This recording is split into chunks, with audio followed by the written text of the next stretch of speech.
Hello and happy Saturday. It's Saturday, January 20th, and I am back. I'm back to do an energetic forecast for Aquarius season. So I'm going to be doing an energetic forecast like this for every sun transit through the zodiac signs this year. I'm also going to be sharing this video to YouTube. So if you want to view it here, great. If you want to support me, spreading my wings and stretching my legs, I'd love to see you on YouTube. So for this forecast, I'm going to go over some notes that I have about the type of style I'm going to approach this energetic forecast, and then also just some information that I sat with and felt really resonant to share about my interpretation of Aquarius for the next few weeks that we'll be navigating the sun transiting this sign. So the format I'm going to do these energetic forecasts for the zodiac season is going to be what I like to call a reverse reading. So I'm going to actually frame the information that I'm seeking to bring forward from the actual cards in the deck. I'm not going to shuffle. I am going to shuffle. I'm going to use a separate deck, but I'm going to have out the major arcana and the minor arcana corresponding cards for Aquarius. And then I'm going to pull cards on where is this energy present in our lives? Where will it be expanded upon? Where will it be contracted over the next few weeks? So I call it a reverse reading because I'm purposely and intently pulling energy out of the tarot deck to kind of shine a magnifying glass on it versus just allowing it to come to us. So getting into Aquarius energy, what it means to me. It means how we individuate, and it also expresses to me when it shows up in the cards in terms of the Fool or the Star, even the World, which I'll get into the correspondences that I use when I'm reading for people. But individuation as far as how we show up in an action-based way and project our solar energy, our power, our force, our creativity, our uniqueness. And so I feel that these are going to be themes over the next 6 weeks. And I will pull cards to see if we get any hits on this. Next, what I was getting was in terms of in terms of individuation, I feel what could be coming up for us in the next few weeks is how we individuate, and our form of individuation coming from a place of balance, or is it coming from a place of imbalance? Is it underactive or is it overactive? I also feel that the path that we've chosen or taken in our lives, how it is in step or how it is out of step with our ancestors is going to be a theme over the next 6 weeks, however long the sun transits Aquarius. Because I do get a sense of radical energy when Aquarius shows up in a reading, or when I'm intuiting Aquarius energy. It just feels very radical change, like a blue flame, a spark, an inspiration. And it just felt really important to take note of, is this radical change and this invocation in step with how my ancestors did it? Or am I like the black sheep of the family and I'm going completely right when everyone else went left? I think it's a very interesting dynamic within ourselves that will serve a purpose and be important over the next few weeks. What also came through was our experiences, learning, and self-advancement that we've come to, and our own unique ways of innovation, of how we're innovative, or what we have innovated in our lives. This is going to be a big theme over the next 6 weeks. I do feel that it has to do with people who maybe don't feel that they're innovative, or that their ways of doing things aren't like, wow, shock factor. But there is something about paying homage and taking note and having grace and giving praise to ourselves over the next 6 weeks of we are all innovative. What does it look like for you? Okay. In the next few weeks, I do feel that it is integral to the collective energetic fibers of the world that we share our unique ways of being innovative and our unique innovations, whatever they may be.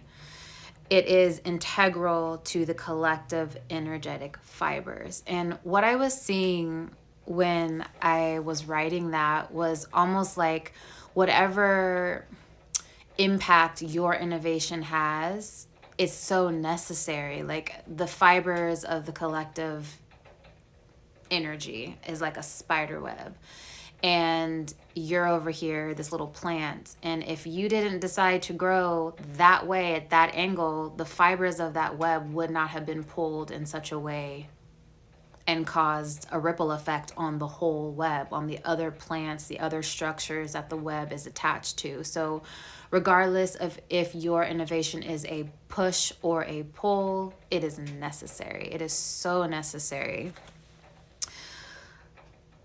After that, progress as an individual and how that's reflected in society. So reflecting on your progress, maybe you'll be making really big progress in some way, physically, emotionally, relationally, financially over the next few weeks. And how that progress that you are making is a reflection of what's happening societally. I also get the inverse of this message could be true, that there may be things occurring on the societal plane that is going to mirror progress that we as individuals can be making in some way, form, or fashion. I heard initiate and initiative are themes over the next 6 weeks, whether you are initiating or you are being initiated or starting an initiative. Water bearer came through very strong, the archetype that is associated most commonly with Aquarius. And with that water bearer archetype and symbolism, I was getting that we are all a water bearer, and it's going to become very apparent over the next few weeks. And what's going to become most apparent is what we are carrying and how what we're carrying is a necessary and vital substance that is to be shared with the collective and the greater whole. Like it's water. Like none of us would be alive if we didn't have water. Most things on earth would not function or exist without water. And to kind of view what you have about you, that trait, that characteristic, that natural pizzazz, that natural whatever it is that you are carrying is your water in your vessel. And how can you share it? Because it's necessary and vital for the collective. The last thing I got was sharing your gifts, kind of off the thread of that last statement. Sharing your gifts is going to be very important this zodiac season. And it's not about your resources. Like that was really clear. To share your gifts. Not that you can't share your resources, but the sharing of your gifts is not like, oh, let me share my resources. Like I'm useful in this way because I have extra food, or I have extra clothing. I donate clothing, or I volunteer because I have extra time. We're not talking about resources. We're talking about your gifts. Maybe even the gifts that you have that it might make you feel a little bit uncomfortable to share them, or a little bit shy or reluctant. Those are the gifts that would best serve you and the collective to be shared over the next 6 weeks. So we're going to get into the reading portion. So the major hitters of the tarot deck that are associated with Aquarius, we have the Fool card, we have the Star, and we have the World. I associate all three of these cards. The Fool is Uranus, The star is Aquarius energy. The world is Saturn, which is the elder ruler of Aquarius. So when I think of Aquarius, I'm thinking of all this. When one of these show up in a reading, I'm thinking of the siblings, of the other connected parts. The minor arcana, we have the Five of Swords, the Six of Swords, and the Seven. The Five of Swords is Venus in Aquarius. The Six of Swords is Mercury. The Seven of Swords is Sun and Moon in Aquarius. So we're going to start with the Fool card. Where in the next 6 weeks can we amplify our willingness and our ability to take leaps of faith, to start, to begin, to innovate, to integrate the wisdom that we've already accumulated in the previous years and start putting it into action? So I'm going to pull a card to answer that question, and then I'm just going to go down the list. How can we embody or enliven this Fool energy in our lives? And we have the Knight of Swords. So I honestly just heard, what is the saying? Don't talk about it, be about it. Or if you're going to talk about it, be about it. And so I feel that whoever is going to hear this reading, and if you're here now, and if you consider yourself an innovator and a person who does take leaps of faith and who does go out on a limb because you feel not only is it a greater calling to you, but it's of a greater service to the public, to community, to your circle, it's like, don't just talk about it, be about. How can you show up in that more? How can you show up in that in all of the different ways? Like what I'm picking up on is like all of the 5 senses. So if you've mastered showing up in that energy in the physical realm in terms of work, travel, how you move through the world, how can you show up in that way mentally, emotionally, spiritually? Every single realm of your life, how can you integrate that Fool energy into it? If you're really comfortable standing up in front of a crowd and speaking about your profession, your passions, doing advocate work, how can you do that in the more private realms of your life when it's just you and another person, a family member, interpersonal relationships? How can you align every aspect of you and what your life means to the Fool energy? I'm hearing to end the way that you've been operating in a fragmented way in terms of new beginnings and taking leaps of faith. It's like what I'm sensing is putting all the money in. Like you just did like a partial bet out of safety, like, oh, I'm doing it, I'm placing the bet, so I'm gonna put like 5 coins in, and it's like put the whole stack. Like, how are you holding back? And by holding yourself back, you're holding back progress of not just yourself, but those who benefit from your work, who you are, what you have to say, your presence. So next we're going to do the Star card.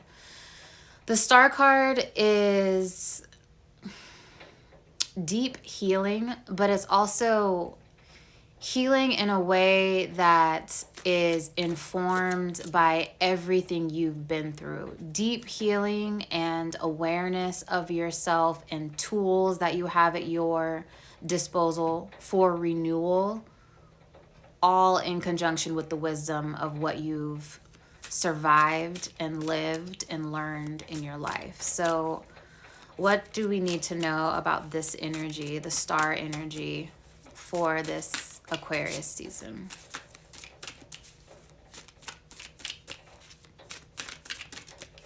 One. Okay. Not taking all those. Let's see. 2 of Wands. I'm hearing new partnerships. Ooh, got uncomfortable. I don't know why I got uncomfortable.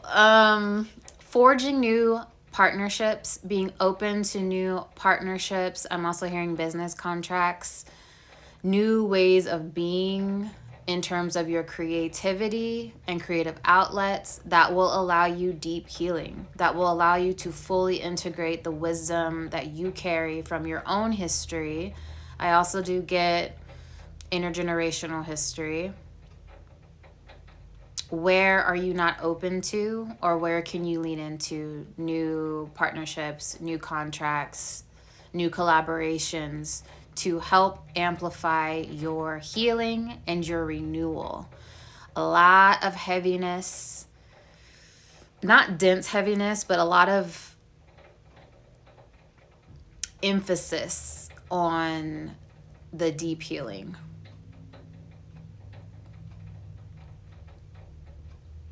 Okay. So new contracts, new partnerships, new connections, new collaborations.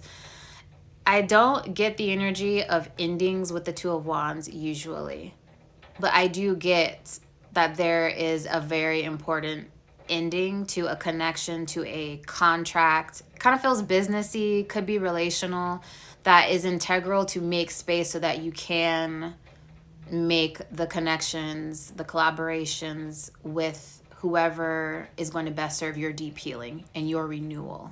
That's the word. That's the heavy emphasis. The heavy emphasis is on renewal, which is deep healing, but that's the word. Renewal, renewal, renewal. Yeah, that feels good. So next, we are going to do the World card. The World is culmination energy.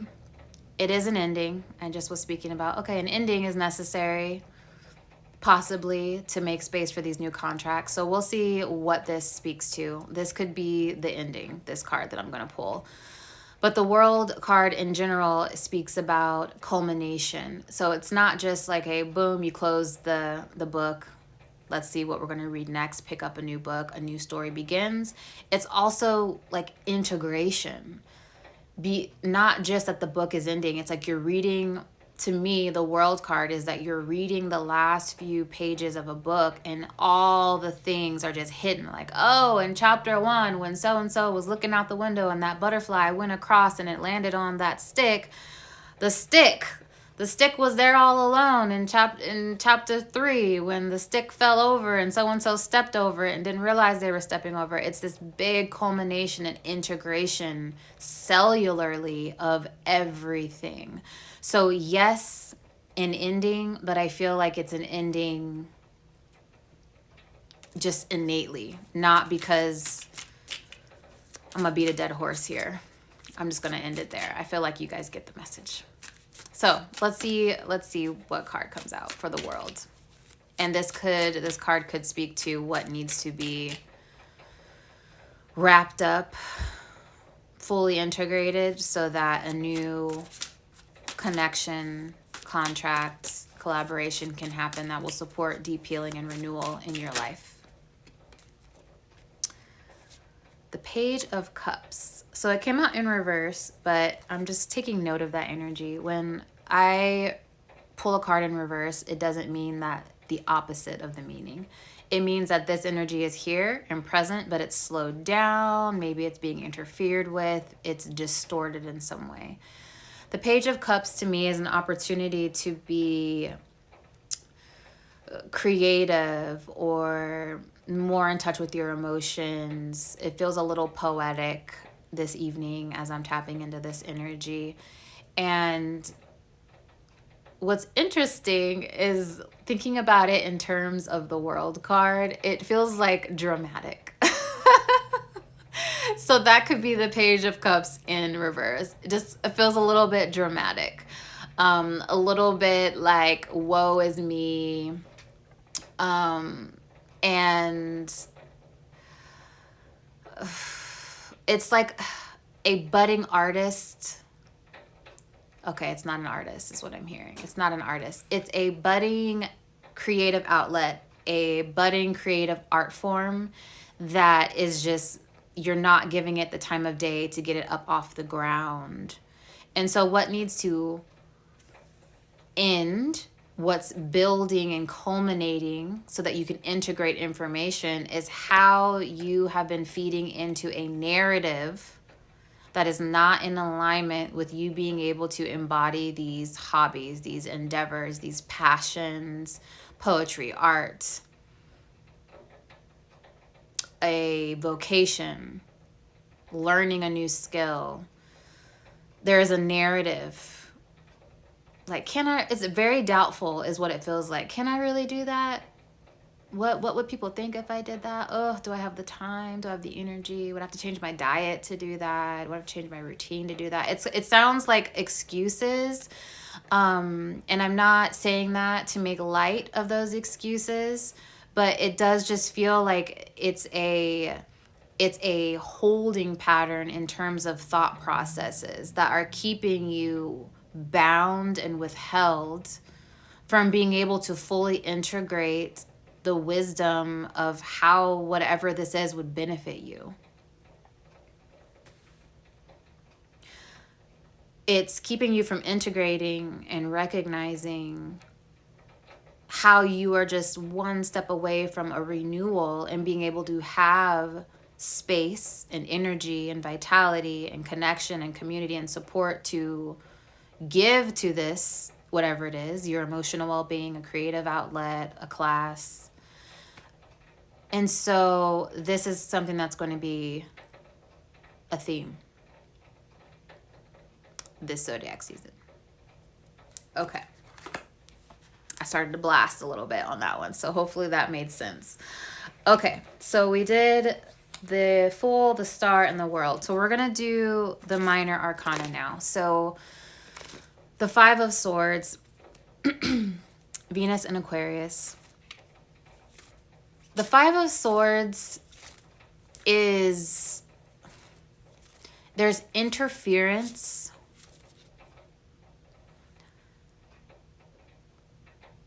Like vocal, that's not the word, mental interference, and energetic interference. If you are familiar with tarot and you've seen the Five of Swords, there's usually a lot going on.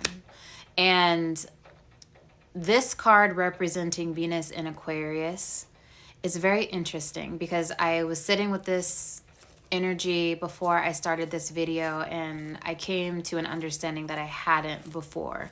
So what it felt like was the Venus in Aquarius, this Five of Swords energy, is in relationship with other people, like kind of seventh house energy, not necessarily romantic. It could be romantic or just business partnership, collaborations. It feels very like suffocating. This Five of Swords energy, it's like there's so many things going on. Where am I in all of this? The Five of Swords is there's mental interference. There's energetic interference. How can I keep my head above water to recognize and maintain awareness of me, of who I am, of how I can individuate in this dynamic, of how I can be innovative in this dynamic. So we're going to look at how this energy is at play for us in the next few weeks during this zodiac season.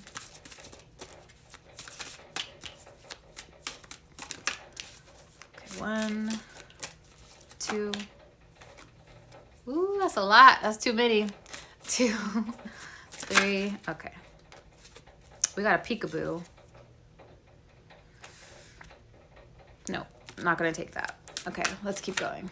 There we go. 2 of Cups in reverse. So we talking about romance, y'all. I'm like, 7th house energy doesn't necessarily have to be romantic. And the card said, we talking about romance. So over the next few weeks for this Sun in Aquarius season, as we are feeling into the Five of Swords energy, and this card came out in reverse. So that means this energy, this balancing of this balance between not only just the two aspects of yourself, but the balance and the reciprocity emotionally between you and another person is distorted right now. And I feel like there is, okay, let me back up. So I think it's easier if I break this up. If you are single, how can you recognize in the past how you've allowed the person that you were in relationship with to be a mental interference and energetic interference? It's almost like you gave up too much of yourself. Okay, I'm hearing it's not almost. You did. You gave up too much of yourself and you prioritize the other person's opinions, thoughts, things that they would say, because Aquarius is air, the element of air. The swords is air, it's communication. And so things that were said about you or to you from a partner took precedence on the ways you thought about yourself and the way you felt about yourself. This Aquarius season that we are in, starting today through February 18th, I don't think I said that this whole time. It's going to bring up some memory and some deep healing for you to review how you allowed that to happen. And if it's been a theme, you're single and maybe you've been dating, and it's been a theme in people that you've been showing interest in, and they have been showing interest in you. The core reason, the foundation of this is because of almost having the feeling of mental interference normalized. Maybe your upbringing, maybe your adolescence, something about your voice not being able to elevate just high enough over the crowd, over the commotion to be heard. That's like a norm for you, and it's shown up in relationships. So this is going to be a theme this season. For people who are dating, kind of the same thing. I don't really get a huge difference in that messaging. For people who are in relationship or coupled, I do feel that dynamics within your relationship could get worked out this season, especially if you or the other person feels like their voice is not being heard, or that there is mental interference because of prioritization of the other party. Even energy, like the energetic interference of the other party, like throughout, like if I'm speaking to you and this is you, throughout your day, throughout your work week, you are thinking about the other person and how you can be available for them, or how you can do this thing to set up their week. And there isn't anything wrong with that, but we're talking about an imbalance. There's an imbalance to this energy, and that's why the Two of Cups came in reverse. When it's upright and both people are doing that, and you're still getting your individual things done and you're still prioritizing the self, then everything is great. But yeah, there is some wisdom there if you are in relationship and you feel like your voice is not being heard, or that there is just a prioritization of the other person's voice or narrative or opinions or decisions dominating the dynamic. And to bring balance would be to get to the root of why you are conditioned for that dynamic and work your way back from there. So we got a little bit of a romance reading happening. Okay, moving along. Next, we're going to do the Six of Swords. The Six of Swords is Mercury in Aquarius, which is, to me, navigating our underworlds, and not in a heavy way, but just kind of like reviewing. It's forward progress mentally. It feels very spacious to me when this card comes out. So I'd like to look at how this energy is at play for us for this season. Navigating our underworlds and the flow of that process. Okay. 1, 2, 3. Okay.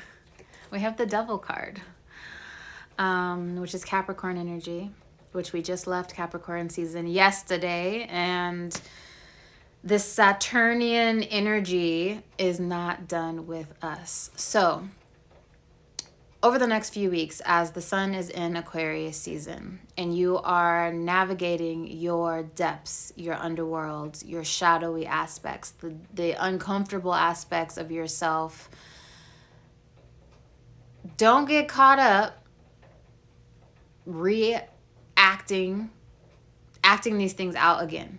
You are just here in the underworld reviewing. That doesn't mean you need to pull over and make a pit stop and do no kind of conversation with anyone or reach out to anyone or start up any old habits. No. This is just reviewal, which is interesting because this feels like Mercury retrograde energy to me, but I believe Mercury, like the shadow period, everything is done today.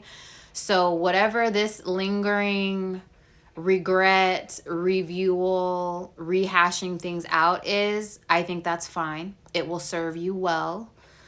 And you will be able to navigate some aspects of yourself that are very uncomfortable, some truths about yourself, ways that you've been, ways that you've acted, choices that you've made, things that you were into, dietary things that you liked. Just have your reviewal period. Do the reviewal, but do not revisit physically. There's no need. There's no need. If you do, I do just feel like you will backslide a little bit. You will get caught up. And if anything, this will be more detrimental to you mentally, because then you're going to be harder on yourself. You're going to be like, well, I knew ... And I was even thinking about how far I've come or how I've changed and shifted and grown and healed since ... And now here I am again. So it just feels kind of like some mental fuckery is to be had that's unnecessary if you end up enlivening and re-engaging with past situations, people's work, occupations. Like, don't go back to that job. Don't move back to that city. Don't move back in that house. Whatever this is just think about it and feel uncomfortable about it, but don't get caught up. Okay? Okay. So last but not least, the Seven of Swords, which is the sun and moon in Aquarius. Oh, we have a lot of wands. No, I guess not. I just felt like it. Queen of Wands. I could barely get the words out of my mouth and it flew out. So the Seven of Swords. It has for a long time and still today represented self-deception to me. And since the sun and the moon in Aquarius are corresponded to the Seven of Swords, I feel like the sun, the solar aspect of ourselves, who we radiate out to the world, who we profess ourselves as, and also the lunar aspect of ourselves, the more kept close to our chest, emotional, reclusive, private parts of ourselves.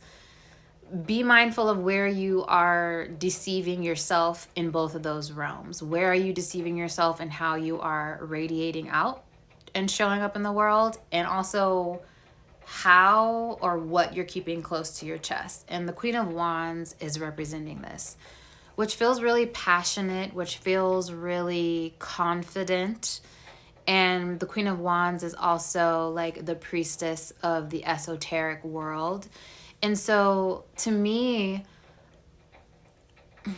I'm hearing showing your true colors, which is interesting. So we're in Aquarius season, and this energy that I'm reading for, the Seven of Swords, self-deception energy, is a theme that's going to be in our lives for the next few weeks. And the Queen of Wands is saying for us to how to interact with that Seven of Swords energy is kind of like, don't deceive yourself that you are not that confident, that you are not that fiery, that you're not that passionate, that woo-woo, that esoteric, that otherworldly.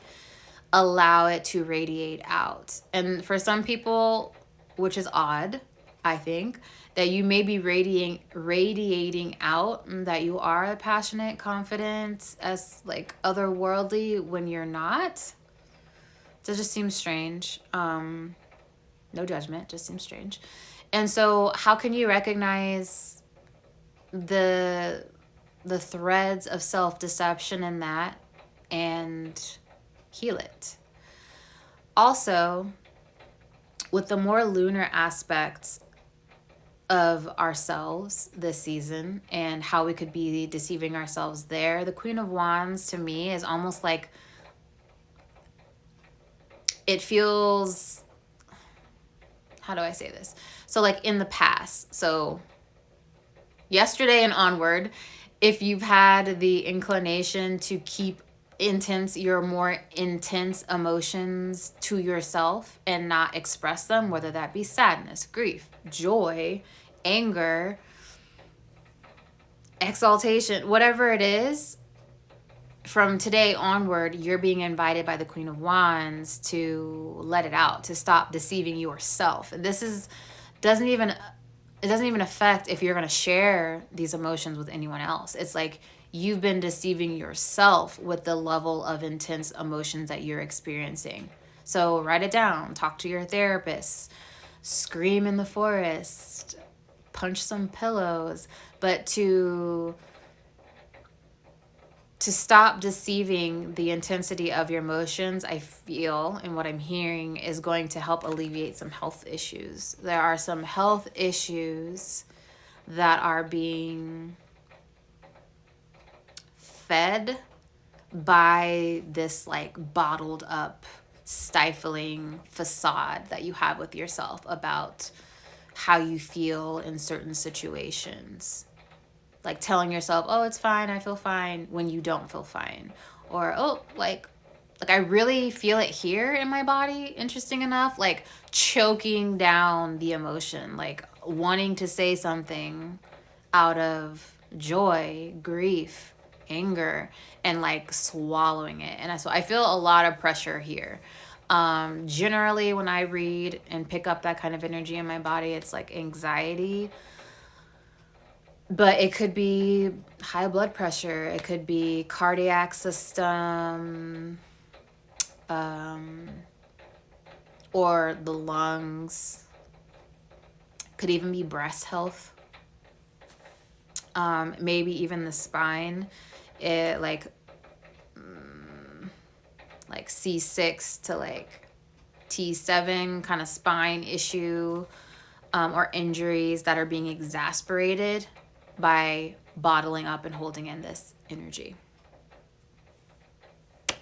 So this has been the forecast. It went longer than I anticipated, but for those of y'all who are here live with me, thank you. Thank you for being here. Thank you for supporting this work. It feels really good to be back on Instagram doing these videos.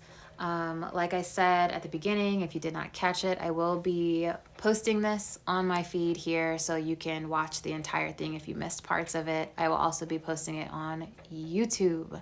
So if you feel so called and you desire to support me being innovative and individuating on YouTube, I would appreciate you joining me there and following me. I haven't put much energy into YouTube yet and shown up there in the ways that I have planned, but it's coming.